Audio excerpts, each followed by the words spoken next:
Hello everyone, this is Pradeep Sojitra and today we are going to see Unit 2 and its sub-part Read 2 Shepherd Shept. It's a poem and it is written by Harendranath Chattopadhyay.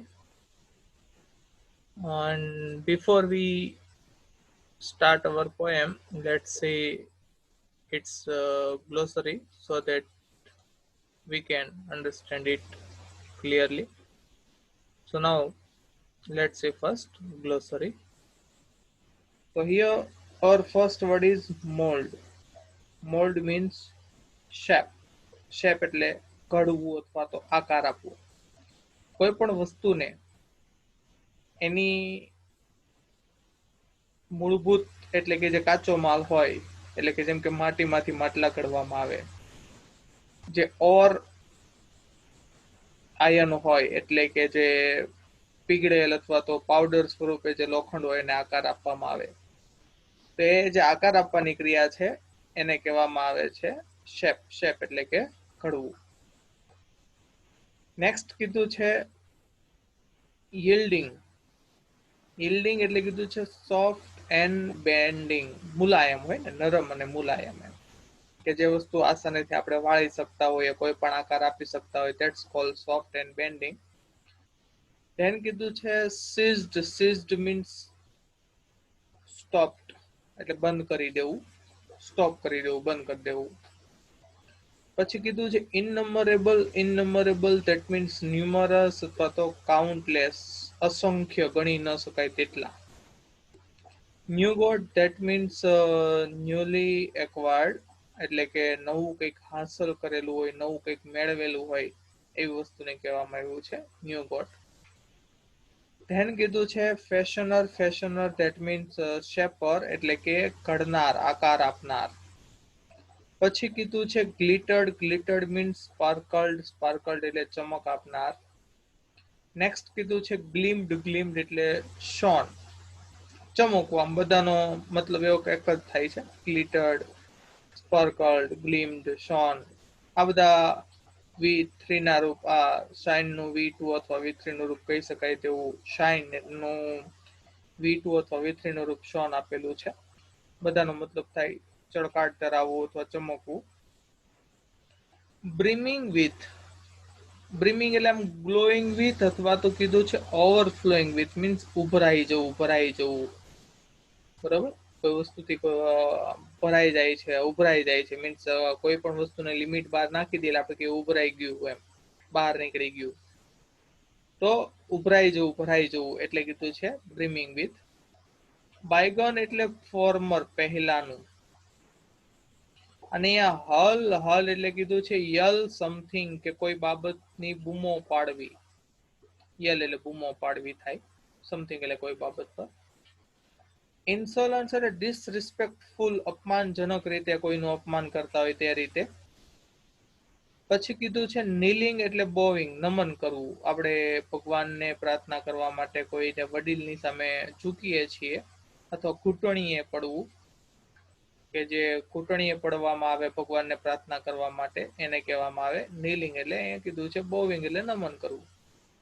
Than કીધું છે supreme. Supreme એટલે થાય સર્વોચ્ચ, એટલે કે અહીંયા વાત થઈ છે ભગવાન, ગોડ. અને કીધું બીજો વર્ડ યુઝ કરેલો છે અલમાઇટી. અલમાઇટી નો મતલબ થાય સર્વશક્તિમાન, સર્વશક્તિશાળી, કે એનાથી શક્તિશાળી કોઈ હોય જ નહીં.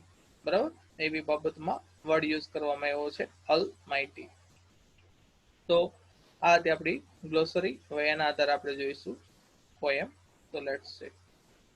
તો પોએમનું નામ છે શેપર શેપ્ટ. એટલે અહીંયા જે શેપર છે એટલે ઘડનાર છે. જેમ કે અહીંયા વાત કરશો આપણે, કોઈ વ્યક્તિ છે એ માટલા બનાવવાનું કામ કરે છે, તો માટલા બનાવનાર એટલે કે આપણે કહીએ પોટર એટલે કે કુંભાર. તો કુંભાર છે એ શેપર છે. શેપર એટલે કે ઘડનાર છે. એવી રીતે કોઈ અહીંયા જેમ કે અહીંયા વાત કરીએ તો કે આ પોએમ છે, પોએમને લખનાર, પોએમ એટલે કે શબ્દોને આકાર આપનાર કોણ છે? પોએટ છે, એટલે શેપર થઈ ગયા. પછી કીધું છે શેપ્ટ. શેપ્ટ એટલે ઘડાવવું થાય. કે અહીંયા શું વાત થાય છે કે શેપર શેપ્ટ એટલે કે જે ઘડનાર પોતે ઘડાય છે, એટલે કે માટલા ઘડવા માટે પેલા કુંભારે ઘડાવવું પડે, મીન્સ એની પ્રિપેરેશન કરવી પડે, શીખવું પડે. એવી રીતે પોએટ કોઈ પોએમ લખે પેલા એને પોએમ લખતા શીખવું પડે. એવી રીતે કોઈ લોખંડની વસ્તુ બનાવી છે તો પેલા બનાવનાર શીખવું પડે. ટૂંકમાં અહીંયા શેપર છે, શેપ્ટ એટલે શેપર એટલે કે જે ઘડનાર છે, ઘડાય છે, એવું અહીંયા કંઈક કહેવા માંગે છે. અને એના પોએટ છે હરીન્દ્રનાથ ચટ્ટોપાધ્યાય. તો જોઈએ પોએમ. સૌથી પહેલા અહીંયા વાત કરી છે ફર્સ્ટ સ્ટાન્જા, જે પહેલી કડી કહેવાય કે ઇન ડેઝ ગોન બાય, કે દિવસોમાં જે ગોન બાય એટલે જતા રહ્યા છે. આપણે અહીંયા વાત કરેલી છે ભૂતકાળની, કે જે ભૂતકાળના દિવસો છે જે હમણાં જતા રહ્યા છે તેની. આઈ યુઝ ટુ બી એટલે હું કંઈક હતો. શું હતો? અ પોટર, કે હું એક પોટર હતો. એટલે ભૂતકાળના દિવસોની વાત કરે છે જ્યારે આ પોએટ છે પોતે પોટર હતા, મીન્સ કુંભાર હતા. હુ એટલે જે, કોણ? તો કે potter would feel his finger, કે તેની આંગળીઓ ફેરવતો. એન્ડ મોલ્ડ એટલે ઘડવું થાય. ધ યીલ્ડિંગ ક્લે, યીલ્ડિંગ એટલે આપણે હમણાં ગ્લોસરીની અંદર જોયું સોફ્ટ એન્ડ બેન્ડિંગ, કે જે મુલાયમ હોય તે, કે જે મુલાયમ ક્લે એટલે ચીકણી માટી, કે જે મુલાયમ માટી છે એને ઘડતો હતો એની આંગળીઓ દ્વારા. ટુ પેટર્ન્સ એટલે આકાર આપવા માટે. ઓન ઇઝ વ્હીલ્સ એટલે એનો જે ચાકડો હોય એ ચાકડા ઉપર આકાર આપવા માટે એ માટીની જે માટી છે યીલ્ડિંગ ક્લે એટલે જે ચીકણી મુલાયમ માટી છે એના ઉપર આંગળીઓ ફેરવતો ભૂતકાળના દિવસોમાં. એ જ્યારે પોટર હતો ત્યારની વાત કરે છે. બટ નાવ, પરંતુ હવે, કે પહેલાના દિવસોમાં જ્યારે હું આ ચીકણી માટીને આંગળીઓ ફેરવીને ચાકડા ઉપર જે આકાર આપતો હતો, પરંતુ હવે થ્રુ વિઝડમ લેટલી વન, એક સમજ એની અંદર આવી છે માઇન્ડમાં, કે એની અંદર એક જ્ઞાન આવ્યું છે. લેટલી વન કે જે મોડેથી આવી છે, અત્યાર સુધી હતી નહીં પણ હવે આવી છે. એ વિઝડમ દ્વારા ધેટ પ્રાઇડ, એ જે પ્રાઇડ હતું, ગર્વ હતું, એ ઘમંડ હતું માટલા ઘડવાનું, કે હું માટલા ઘડું છું, હું માટલાને આકાર આપું છું. એ જે પ્રાઇડ હતું, એ ઘમંડ હતું, આજે સમજ આવી એના કારણે ધેટ પ્રાઇડ હેઝ ડાઇડ અવે, એટલે કે તે ઘમંડ હવે મૃત્યુ પામ્યું છે, એટલે કે જતું રહ્યું છે. I have ceased to be the potter, ceased એટલે આપણે ગ્લોસરીમાં વર્ડ આવી ગયો સ્ટોપ, બંધ થઈ જવું. I have ceased to be the potter, હવે હું પોટર બનવાનું મેં બંધ કરી દીધું છે. એન્ડ અને હવે have learned to be the clay, અને હવે હું ક્લે બનતા શીખી ગયો છું. એટલે હવે પોતે ઘડાવું છું એમ. પહેલા શું કરતો તે ક્લેને ઘડતો હતો, એટલે માટીને આકાર આપતો હતો. હવે શું પોતે ક્લે બની ગયો, પોતાને આકાર આપે છે, પોતે કઢાય છે. એટલે કે અહીંયા જે વાત કરી છે ફર્સ્ટ સ્ટાન્જાની અંદર, એમાં પોએટ છે એક પોટર હોય છે જે શું કરતા હોય છે, માટલા ઉકળતા હોય છે એના ચાકડા ઉપર અલગ અલગ આકાર આપવા માટે, ચીકણી માટી જે યીલ્ડિંગ ક્લે કીધું છે તેને. પણ પછીથી એની અંદર એક સમજ આવે છે, જ્ઞાન આવે છે, જેના દ્વારા એનું જે ઘમંડ છે જતું રહે છે અને તે પોટર બનવાનું સીઝડ કરી દે છે, સ્ટોપ કરી દે છે, અને પોતે એક હવે ક્લે બનવાનું શીખી જાય છે. એટલે કે માટી બનવાનું, ચીકણી માટી બનવાનું, એટલે પોતે ઘડાવવાનું શરૂ કરી દે છે. તો નેક્સ્ટ સ્ટાન્જામાં શું કહે છે? ઇન અધર ડેઝ, કે ભૂતકાળના દિવસોમાં, I used to be a poet, કે હું એક પોએટ હતો. પોએટ એટલે કે કવિ હતો. કે થ્રુ હુઝ પેન, કે જેની પેનમાંથી, કે જે પોએટ હતો એ પોએટની પેનમાંથી ઇનનંબરેબલ સોંગ, કે અસંખ્ય ગીતો, વુડ કમ, કે આવતા હતા, એટલે ટૂંકમાં લખાતા હતા એવું કહેવા માંગે છે. કે પોએટ હતો જેની પેનમાંથી ઇનનંબરેબલ સોંગ્સ, અસંખ્ય ગીતો, વુડ કમ આવતા હતા, એટલે કે લખાતા હતા. To win the hearts of men, કે લોકોનું હૃદય જીતવા માટે. કે કોઈ ગીત ગાવામાં આવે લોકોનું હૃદય જીતવા માટે કે કવિતા લખવામાં આવે, એટલે કે એને પેન, હું એક પોએટ હતો, એક કવિ હતો જેની પેનમાંથી ઇનમરેબલ સોંગ્સ વુડ કમ, કે અસંખ્ય ગીતો આવતા હતા to win the hearts of men, કે લોકોનું મન જીતવા માટે.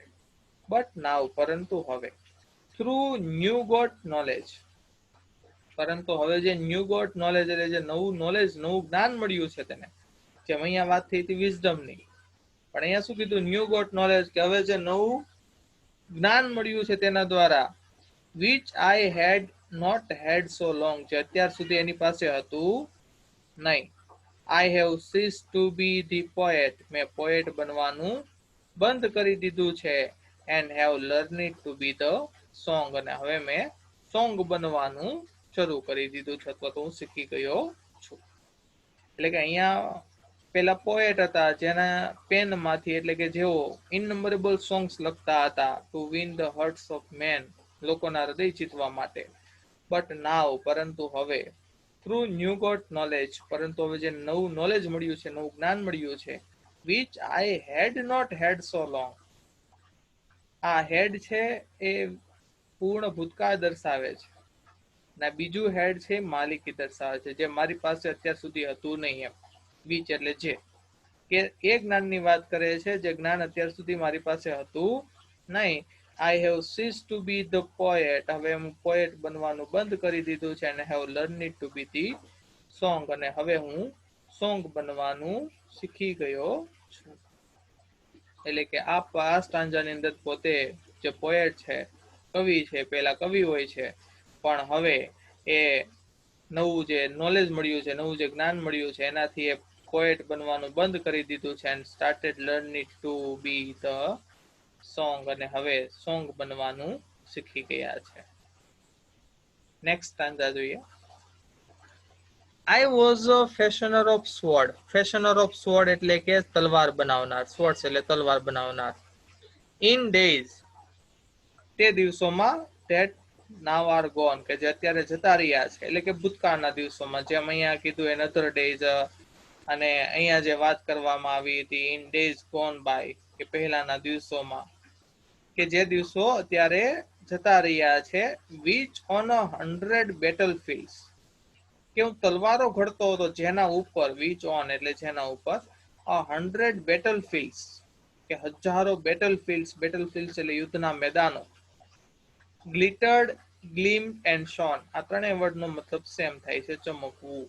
આપણે ગ્લોસરીમાં જોઈ ગયા છીએ કે જેના ઉપર હજારો બેટલફિલ્ડ્સ ચમકી રહી છે, એટલે કે એ તલવારો ઉપર હજારો બેટલફિલ્ડ્સ લડાઈ છે, યુદ્ધો લડાયા છે, એવી તલવારો હું બનાવતો હતો. બટ નાવ, પરંતુ હવે, that I am brimming with, brimming with એટલે ઉભરાવું, ભરાઈ જવું, the silence of the Lord, પરંતુ હવે જે ભગવાનની દેવીય જે શાંતિ છે એનાથી હું ભરાઈ ગયો છું, ઉભરાઈ ગયો છું. તેથી I have seize to be sword maker, કે સ્વોર્ડ મેકર બનવાનું બંધ કરી દીધું છે, તલવાર બનાવનાર જે હતા એ બનવાનું બંધ કરી દીધું છે. And have learned to be the sword, અને હવે હું સ્વોર્ડ બનતા શીખી ગયો છું. તો કે આ સ્ટાન્જાની અંદર જે પોએટ છે સ્વોર્ડ મેકર હતા, એટલે કે ફેશનર ઓફ સ્વોર્ડ એવો વર્ડ યુઝ કર્યો છે, તલવાર બનાવનાર હતા, કે જેની તલવાર ઉપર વિચ ઓન 100 બેટલફિલ્ડ્સ, કે 100 બેટલફિલ્ડ્સ, એટલે કે જે આપણે કહી શકાય હજારો બેટલફિલ્ડ્સ છે, એ ચમકી રહી હતી. એટલે કે એ તલવારો ઉપર જે હજારો બેટલફિલ્ડ્સ દર્શાવી રહી હતી, કે તેના ઉપર હજારો બેટલફિલ્ડ્સ લડાઈ હતી, એવી તલવારો બનાવતો હતો. પરંતુ હવે એ દેવી અથવા તો ભગવાનની જે ભક્તિની અંદર જે શાંતિ છે, શાંતિથી ભરાઈ રહ્યો છે, તેનાથી I have ceased to be sword maker, કે મેં sword maker બનવાનું બંધ કરી દીધું છે. and have learned to be the sword, અને હવે sword બનતા શીખી ગયો છું.